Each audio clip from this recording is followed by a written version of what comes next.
आप न्याय की तो बात करते हैं लेकिन न्याय करते नहीं। देखिए, राम मंदिर कोई मुद्दा नहीं है। ये बार बार इस देश की जनता को गुमराह करने के लिए ये एक प्रोपगंडा है। अभी 3-4 राज्यों के अंदर, राजस्थान है, मध्य प्रदेश है, इन राज्यों के अंदर जब टिकट वितरण की बात हुई तो राहुल गांधी की जुबान बंद। अगर वो ओबीसी होता तो ओबीसी के हक अधिकारों पे तलवारें नहीं चलाता।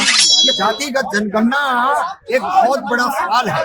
आज पार्लियामेंट के अंदर किस जाति के सबसे ज्यादा एमपी बने बैठे? नीतीश कुमार जी का, लालू जी का धन्यवाद हो, जो बिहार के अंदर है इतने लंबे समय के बाद, अंग्रेजों के समय के बाद से लेकर के आज तक संघर्ष हम कर रहे थे कि इस देश के अंदर जाति जनगणना होनी चाहिए। सटीक खबरों का सीधा असर। आप देख रहे हैं एनसीआर समाचार के साथ रितेश मंगवाने और आप देख रहे हैं एनसीआर समाचार। इस वक्त हम जगह मंदिर पर मौजूद है। आपने देखा कि हाल ही में राहुल गांधी ने भारत न्याय यात्रा का ऐलान किया है। वही दूसरी ओर राम मंदिर के उद्घाटन भी होने वाला है। एक तरफ प्राण प्रतिष्ठा और एक तरफ न्याय की बात हो रही है। तो कौन सा मुद्दा इस बार किस पर भारी पड़ने वाला है? क्योंकि राहुल गांधी कह रहे थे कि वो भारत 2.0 की शुरुआत करने वाले हैं और एकदम से लोकसभा चुनाव में इस तरीके की पलटी मारना, क्या ये लोकसभा चुनाव से पहले एक बड़ा मतलब की खेल है या बड़ा पेश खेलने वाले हैं? तो सीधा बातचीत करेंगे हमारे साथ सोशल एक्टिविस्ट जाना जी है, इनसे बात करेंगे क्या सोच रहे हैं इस भारत न्याय यात्रा के बारे में। और दूसरी तरफ प्राण प्रतिष्ठा, जो कि राम मंदिर का मुद्दा काफी लगातार तूल पकड़ता हुआ। तो पहले तो बहुत बहुत स्वागत है एनसीआर समाचार में।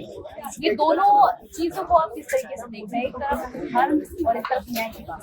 देखिए, न्याय की बात तो बहुत अच्छी बात है और न्याय के लिए तो तमाम इस देश के अंदर, चाहे महिलाएं हो, चाहे छात्र हो, चाहे नौजवान हो, सब न्याय के लिए बढ़ते। और रहा राम मंदिर, देखिए राम मंदिर कोई मुद्दा नहीं है।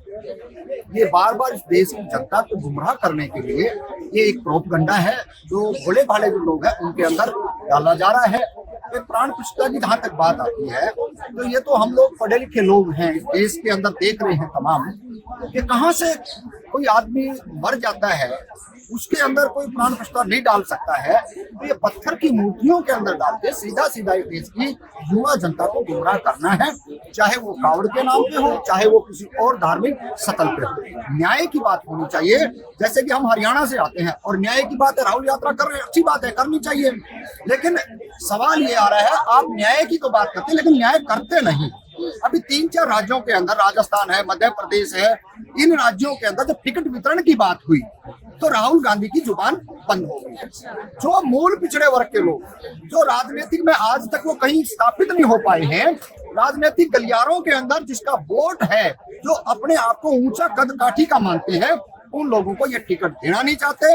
और यही कारण है आज मूल पिछड़ा वर्ग का जो वोटर है, जो किसान वोटर है, जो छात्र वोटर है, वो इनसे दूर हो चुका है।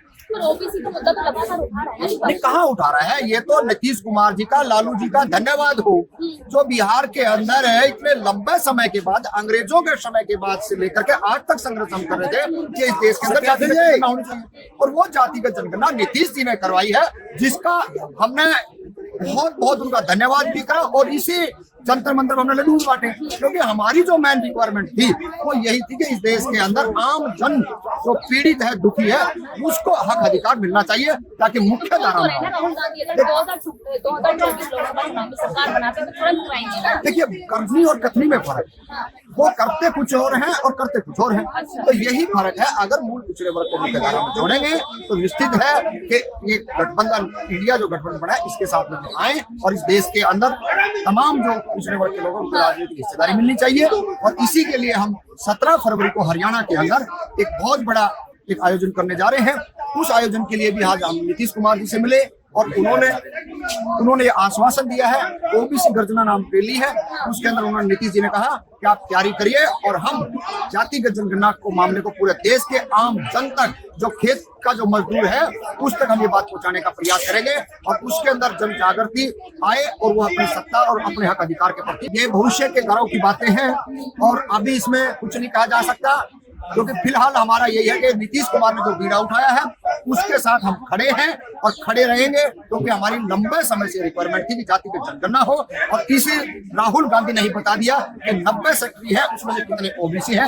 तो राहुल गांधी की जुबान तो खुली है, लेकिन पूर्ण तरीके से वो कह नहीं पा रहे हैं कि इस देश के अंदर जो मूल पिछड़ा वर्ग के लोग हैं उनको राजनीतिक हिस्सेदारी मिले। और राजनीतिक से ही सारे दरवाजे खुलते हैं, चाहे वो शिक्षा का हो, रोजगार का हो, राजनीतिक हिस्सेदारी का हो।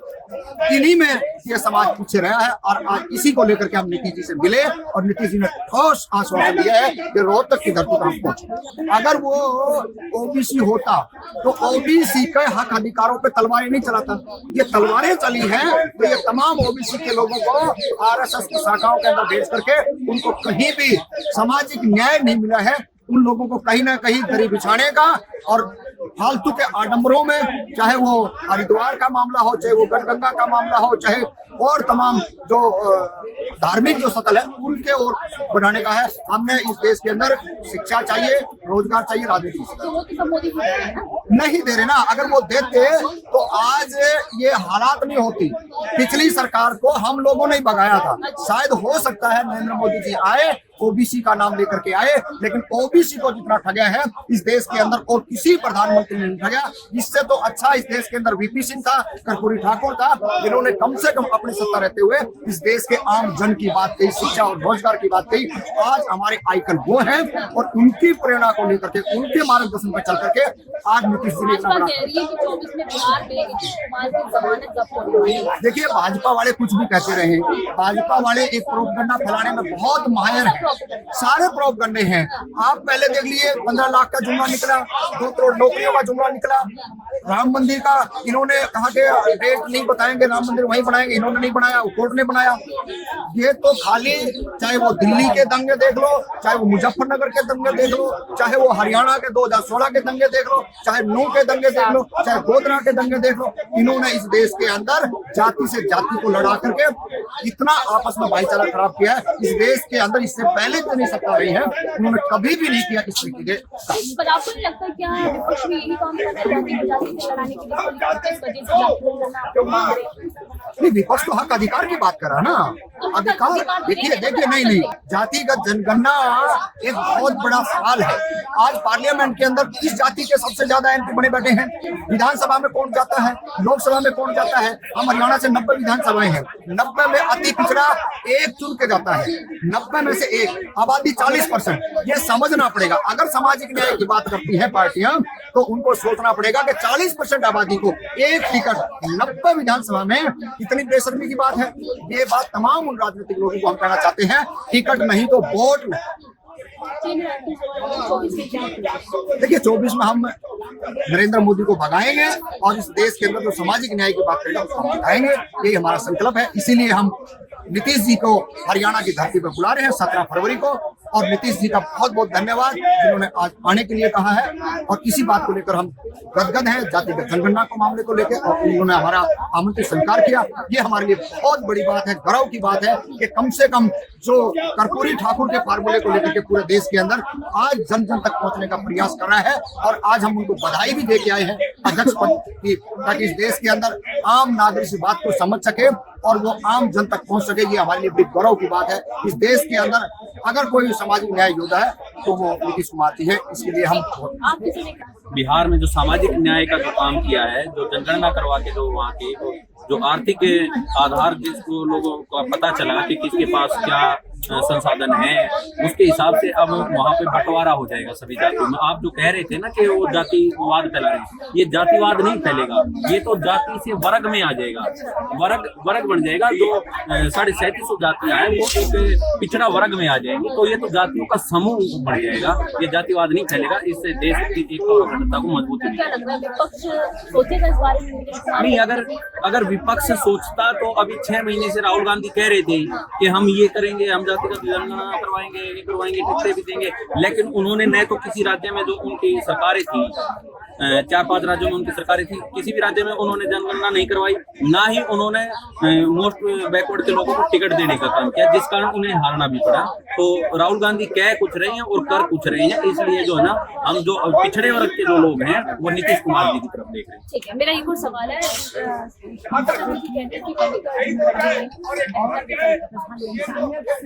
देखिए, आपस में बैठ के डिसाइड कर लेंगे कौन है। ममता जी भी कोई कम लीडर नहीं है, हम कम उसको नहीं आते, लेकिन ममता जी को पता है कि आज वर्तमान के अंदर नीतीश से बड़ी ताकत इस देश के अंदर नहीं है, और इंडिया गठबंधन में सबसे अहम भूमिका निभाई है, और इसीलिए इस देश के तमाम वंचित शोषित पीड़ित जो लोग हैं वो नीतीश कुमार को देख रहे हैं इस देश का प्रधानमंत्री। बहुत बहुत शुक्रिया बातचीत करने के लिए। हमारे साथ तमाम साथियों से बातचीत करने के लिए हरियाणा से है, तो इनका ये कहना है कि नीतीश कुमार को विपक्ष गठबंधन से इस बार प्रधानमंत्री चुना जाए, क्योंकि वही एकमात्र विकल्प है, वही अपने मुद्दों से जनता को अच्छी तरीके से प्रभावित करते हैं। अगर मल्लिकार्जुन खड़गे आते हैं तो वो देखना होगा कि क्या वो जनता को प्रभावित कर पाते हैं, पर अभी विपक्ष गठबंधन ने अभी तय नहीं किया है, ना ही अभी कोई संयोजक चुना है और ना ही प्रधानमंत्री के लिए अभी किसी तरीके की बातचीत हुई। ये कयास लगाए जा रहे हैं कि इस बार नीतीश कुमार होंगे या मल्लिकार्जुन खड़गे, ये बड़ा सवाल बना रहेगा। आपके साथ देश और आपके